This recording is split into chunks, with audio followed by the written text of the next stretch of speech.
Chris Lee and Blayne Gilmer of Southeastern here to preview the game that, my goodness, we've been building up to all season, Blayne.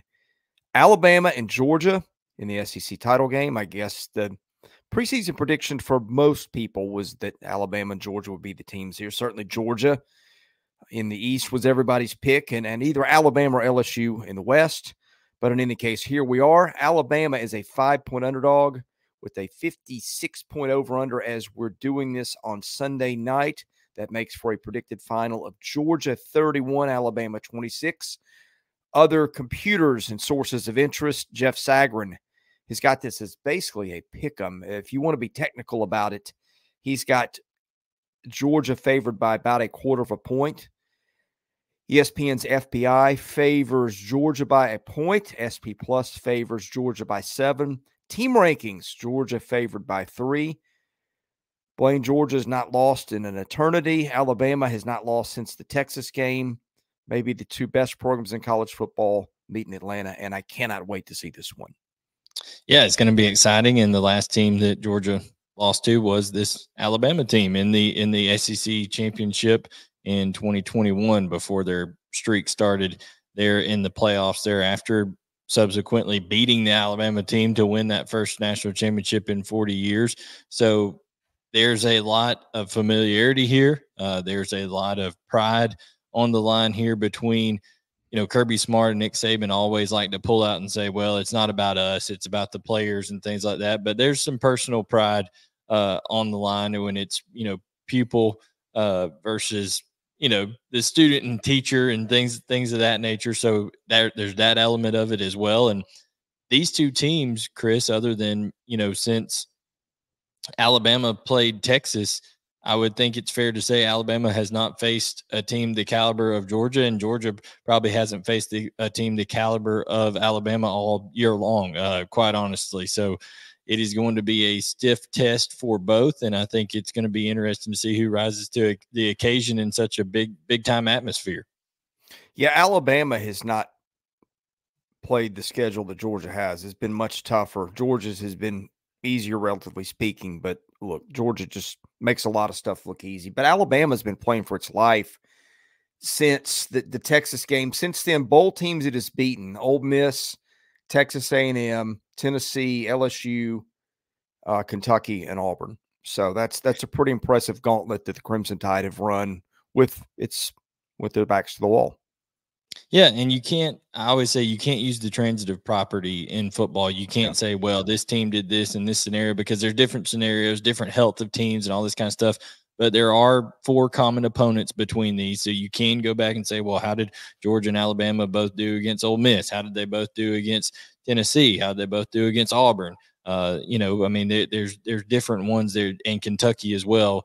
And similar results on those different ones, except maybe the Tennessee would be the one outlier there. And Ole Miss, it was a much different Alabama team when they played Ole Miss. So you can go back and do all that kind of comparisons. But one little note here right off the bat, Chris, before we get into the X's and O's and all that kind of stuff, Alabama has never lost inside of Mercedes-Benz Stadium. Wow. It has been really, really good to Alabama, and that includes a couple of victories over Georgia in that environment. Of course, a national championship game in the 2017 season, the 2018 CFP national championship game, then the 2018 SEC championship game, and then, of course, the 2021 SEC championship game. So Georgia looking to get over the hump when it comes to beating Alabama in Mercedes-Benz Stadium. I think it's against the rules when you own a Mercedes-Benz dealership. You can't lose in the stadium given the name of the car manufacturer, right? I think that's how that works. Absolutely. But anyway, there's got to be a deal there. Yeah, all right. Our preview presented by BetOnline, the last of the major pro sports leagues, is off and rolling.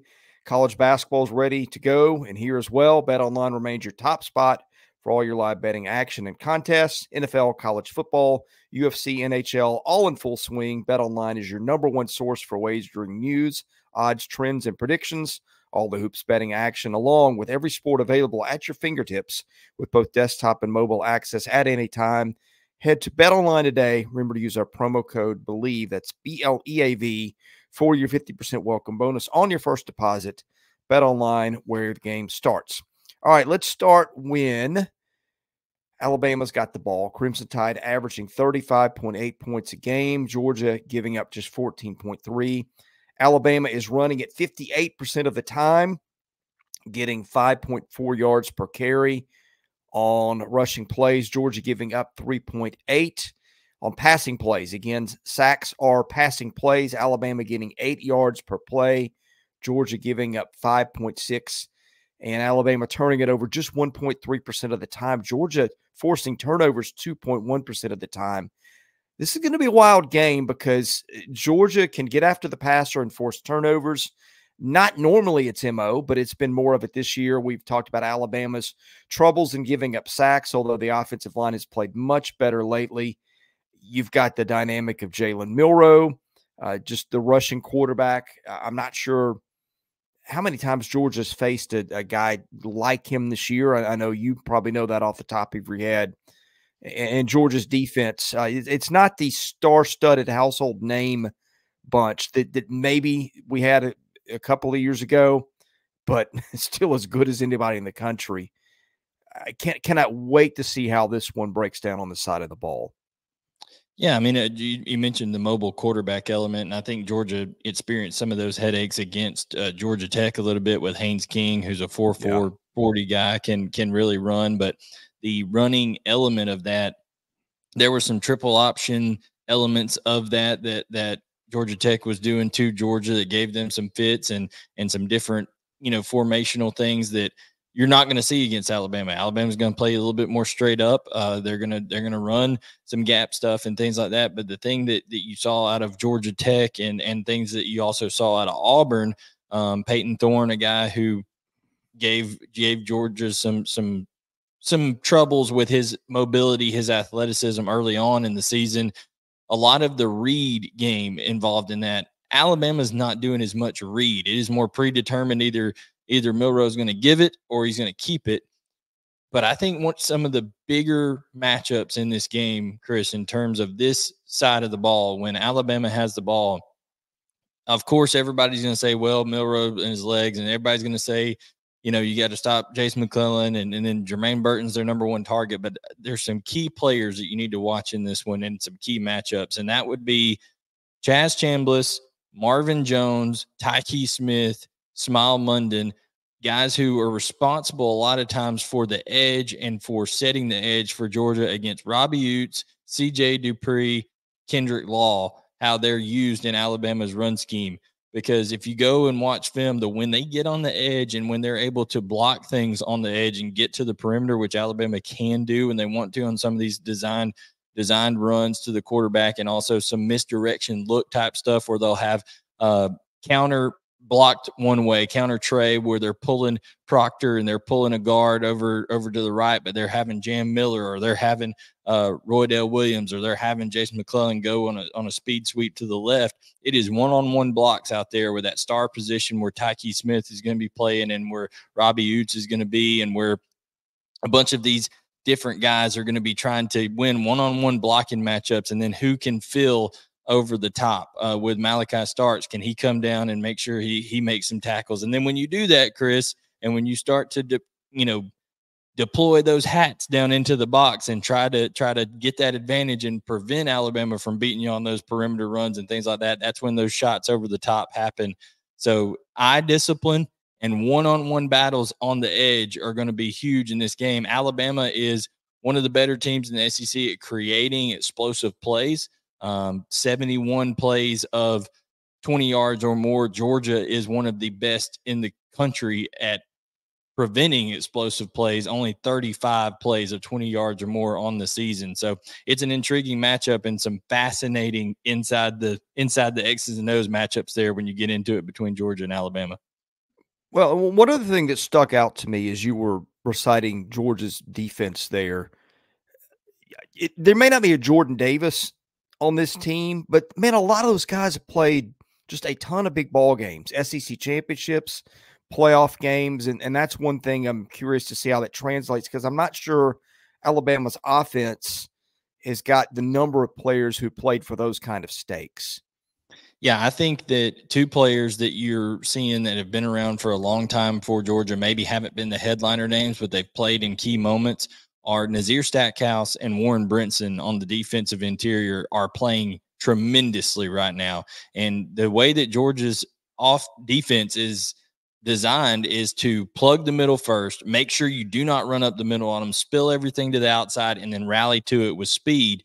The problem that Georgia has had is that the freshman linebackers on the inside have played a step slow at times. They're still growing up and learning with Jamon Dumas-Johnson. Now, I've not heard anything about the prospect of could he possibly come back? Could he cast up his arm? Things like that. He had a fracture in his arm back, I believe, the Ole Miss game. So I don't know what the timetable is on that. If he could try to cast it up, club it up and go or something along those lines. But CJ Allen and Raylan Wilson are going to be guys who have to step up that haven't played a lot. But guys who have, that you mentioned, when you're talking about Chaz Chambliss, he's been around forever.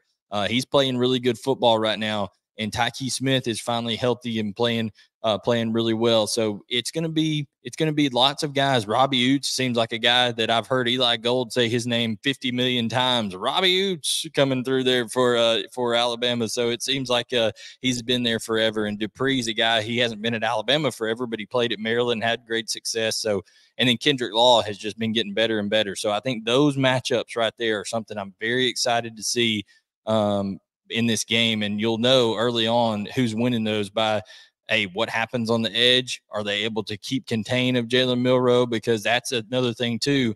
Georgia can get after the passer, like you said, but you don't want to be too aggressive.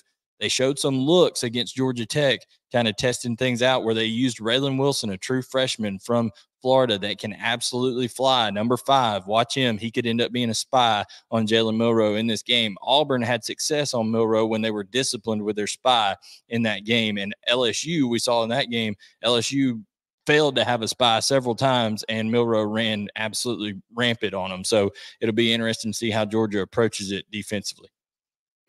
Okay, let's look at the other side of the matchup when Georgia's got the ball. That offense averaging 41.1 points a game, Bama giving up 17.9. Georgia running the ball 52% of the time, 5.7 yards per rush play. Alabama giving up 4.9 there. It's very un-Alabama-like. Passing plays, Carson Beck has been tremendous, 8.7 yards per passing play. Alabama has been elite against passing, 4.9 yards per passing play. Bama forcing turnovers 2.2% of the time. Georgia coughing it up, just a 1.6% rate, which is very good. Alabama is going to get after you with Braswell and Dallas Turner, all those guys, 39 sacks, but Georgia's giving up just 9. That is incredible. Incredible. And we've noted how they've had some injuries on the offensive line. They had some switches against Georgia Tech. Yeah, I mean, this side of the matchup also very intriguing. And Georgia really, we quoted those running stats, but it seemed like those have gotten really even better in the second half of the season as Georgia just is running the ball at kind of level that it did a year ago. And then, oh, by the way, Carson Beck has just been phenomenal in all their big games too. Yeah, Kendall Milton has been unconscious lately. But he's running behind. The offensive line has always been really good, but having a Marius Mims back full go and being his old self again is huge for this team. I anticipate that you're going to see Tate Ratledge be able to play in this game. If he's got any chance of being able to play, he's going to give it a go, and then that would put Xavier Truss back at the left guard, which is really Georgia's best lineup going throughout. On that offensive line, and the way that Kendall Milton is running. And then, of course, Daijun Edwards, we know what he's able to do for Georgia, providing kind of a change of pace. Dylan Bell has kind of become a guy who, okay, so Brock Bowers, Ladd McConkey, and Ra Thomas are not going to play in this game against Georgia Tech. Who's going to be our guy that we're going to go to and feed? It's going to be Dylan Bell. And he had a game against Tennessee where he threw a touchdown pass. He caught a touchdown pass. I mean, he's been all over the place for Georgia the last couple of games, and that is a guy much like Kendrick Law for Alabama that is an X factor in this game. When you have a healthy Brock Bowers, who Brock Bowers will play in this game, Ladd McConkey will play in this game, barring something just crazy, unforeseen happening. They're going to play. They were more so rested for that Tech game. They knew that probably midweek that now hearing things coming out afterwards that they knew they were going to rest these guys. Ra Thomas, who knows on that, but Georgia is so difficult to stop. Chris, you talked about it. Carson Beck, on third down, Georgia's converting 56.55% of the time, Chris. That is unreal, unheard of. And it's almost to the point now where Carson Beck is, if you're danged if you do, danged if you don't. If you pressure him, he's going to find a person to replace it with, and his receivers are experienced enough to know where they need to be. Dominic Lovett had a big game with those other guys out, so there's just weapons after weapons. But Alabama is tremendous in the secondary, except there were some busts against Auburn. Now, I think a lot of that had to do with that Auburn, the forward pass is almost like a trick play for Auburn. Okay, it's not expected a lot of the time. I think they only had six completions on the entire day, so it's easy to kind of get lost. It's kind of like playing a wing T team. You get lost and boom, there comes that deep waggle over the top, like you see in high school games and stuff like that. So they did get lost a few times, but they're very talented on the back end. I think Deontay Lawson is playing tremendously. I think up front, they get pushed around a little bit at times, and I think that's where Georgia could lean on them a little bit. So my question is, I know that as we talked about Alabama, what Milroe's able to do, what Burton, what Isaiah Bond, Kendrick Law, all those blockers on the perimeter, and then Jace McClellan. I know Alabama's going to get some points and they're going to get some yards and things like that. But my question is, can Alabama stop Georgia from just consistently going down the field? Can they force them to turn the ball over? Because Georgia has, again, other than two games, Tech and Auburn, those are the two games that Georgia turned the ball over. Can they get Carson Beck uncomfortable and get to him, force that pressure, because Georgia prevents sacks at a great rate, like you mentioned. So it's going to be a strength-on-strength matchup when it comes to these two, Chris, in terms of how they operate offensively and defensively. Yeah, wrapping up a couple of loose ends before we make our picks. You mentioned Georgia's rate of protection. Georgia's had this year, 501 pass plays. 9 sacks allowed. That's crazy. Crazy. Really good. I mean, that's almost impossible to do in this day and age. All right, we always talk about some other factors. Nothing really jumps off the page. Both teams fairly disciplined. Georgia giving up 45 yards of penalties a game. Alabama giving up 50. It's on a neutral field, so I don't know that that's really going to play in special teams. We always talk about both these teams are elite. You've got Georgia special teams are ranked number 2 by SP Plus. Alabama's are ranked, let's see, I think it's 4. Yeah, that's correct. So, yeah, but both teams, these are just two very balanced teams. All right, Blayne, I'm going to make my pick, and I'm going to give you a couple of reasons why. Number one, the win streak. Was it 29 now? Georgia just has not lost in so long. It has established itself, with apologies to Alabama, as the premier program, not just in the league, but the country. And I'd look, and again, some of this is schedule. Alabama's played a much tougher schedule, but Georgia's offense getting 7.2 yards per snap. Alabama's getting 6.5. The defenses are about the same. In fact, they're both giving up 4.9 yards per snap. I would argue that Alabama's is probably better given the schedule, although Georgia's got that weird thing of, sometimes it shows up to play, and then when it really matters, it really shows up to play. But I just think statistically taking a look and looking at the recent history, I think this will be a barn burner going into the fourth quarter late. But I like Georgia to win just based on the fact that I just think everything points to them being a little bit better than Alabama at this point. Could be wrong, and that's why we watch. Yeah, I think that, like I said, I think if there's one thing I'm sure about in this game, it more so than the outcome is, I think it's take the over, because I think there's going to be some points scored in this game. I think both of these offenses are going to have some things that they can exploit on the opposing defenses. Another thing that I think I'm fairly certain that in this game is that I think that Georgia, when they haven't been in years past in any of these prior matchups with Alabama, this year they are an offensive-led team. Carson Beck, Brock Bowers, Kendall Milton, now what he's doing, that offensive line, of the cavalcade of weapons that he has on the outside, I think it's going to be too much for Alabama to consistently stop. I think Carson Beck is more ready for the moment than Jalen Milroe is. I think, like I said, it's going to be a tough game. I wouldn't be surprised if it's a field goal game either way. But I think when it comes down to it, you're going to see a Georgia team that is confident, that is going to be able to run the football to start off with, and then get those weapons going, whether it's Bowers, McConkey, all those guys experience. But one thing you need to watch out for early, okay, watch out early and see which team is able to set the edge, because both teams play a similar style of defense that they want to spill everything to the outside, and then they want to rally with their speed.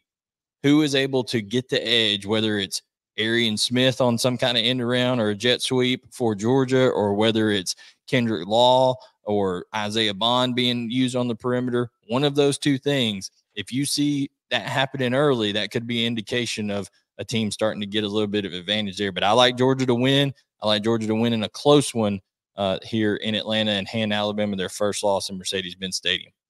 You mentioned take the over here. This is kind of interesting. If you look at what the teams scored and gave up this year, the over-under, if it replicated that, would be 54.5.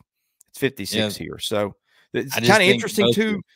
Yeah, I mean, it's just that two defensive-oriented programs. You usually think Alabama, Georgia, defense, low scoring. But to your point, the last few times they played last year, Georgia 33, Alabama 18. That's 51 points, excuse me.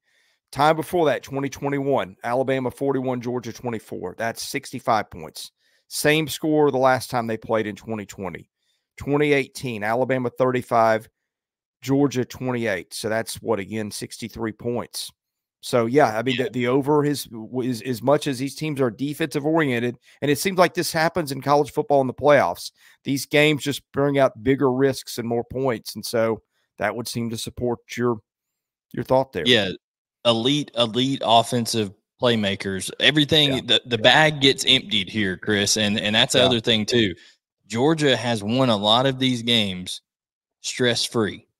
Yeah. And Georgia has not had to use probably a lot of what it is practice all throughout the year. There's going to be some wrinkles for both of these sides, and I think Georgia's could end up being some home run shots similar to what we saw in the Ohio State game last year, for Georgia in the playoffs. So this is a playoff game. I don't think the loser gets into the playoffs based on how it's going. So this is a playoff game, and I think Georgia wins to get into the CFP.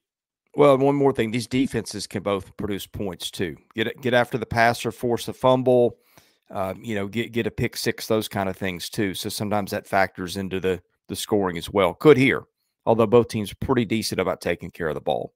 In any case, thank you for watching our preview of the SEC Championship game. We got all kinds of basketball coverage and stuff going on the channel right now, so subscribe if you have not.